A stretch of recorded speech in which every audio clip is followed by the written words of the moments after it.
Hello అండి, తోటకూరతో మంచి fry అనేది చేసి చూపిస్తాను. ఇది డెలివరీ అయిన వాళ్ళకి, పచ్చిమ పాటించే వారికి బాగా ఉపయోగపడుతుంది. చాలా సింపుల్గా చేసుకోవచ్చు. ముందుగా అయితే ఒక 4-5 కట్టలు తోటకూర తీసుకొని శుభ్రంగా కడిగి చూపించిన విధంగా సన్నగా కట్ చేసి పక్కన పెట్టుకోవాలి. దీనికోసం అయితే ఒక వెల్లుల్లిపాయని అయితే తీసుకోవాలండి. మొత్తం ఒక వెల్లుల్లిపాయ అంతా వేస్తే బాగుంటుంది. ముందుగా అయితే స్టవ్ పై ప్యాన్ పెట్టుకొని నువ్వుల నూనె అనేది పోసుకోవాలి. ఇందులో జీలకర్ర వేసుకోవాలి. పచ్చి ఉండే వాళ్ళైతే ఆవాలు వేసుకోకపోవడం మంచిది. ఇందులో మనం ఒక వెల్లుల్లిపాయ మొత్తం వేసుకోవాలండి, ఇలా చితకొట్టుకొని.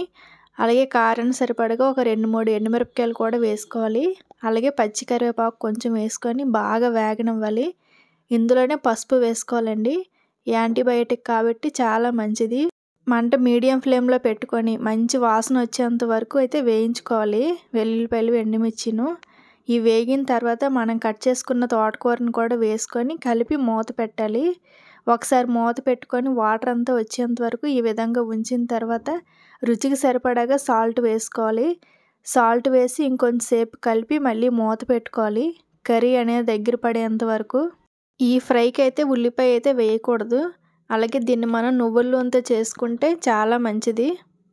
చూడండి, ఈ విధంగా దగ్గర పడింది కదా. ఇంకా వాటరీగా అనిపిస్తే మరి కొంచెంసేపు సిమ్లో పెట్టుకుంటే సరిపోతుంది. అంతేనండి, చాలా టేస్టీగా ఉంటుంది రైస్లోకి. ఇంకా వేరే కూర అవసరం లేకుండా దీంతోనే రైస్ మొత్తం తినేయచ్చు. వీడియో నచ్చితే లైక్ చేయండి, సబ్స్క్రైబ్ చేయండి. Thank you.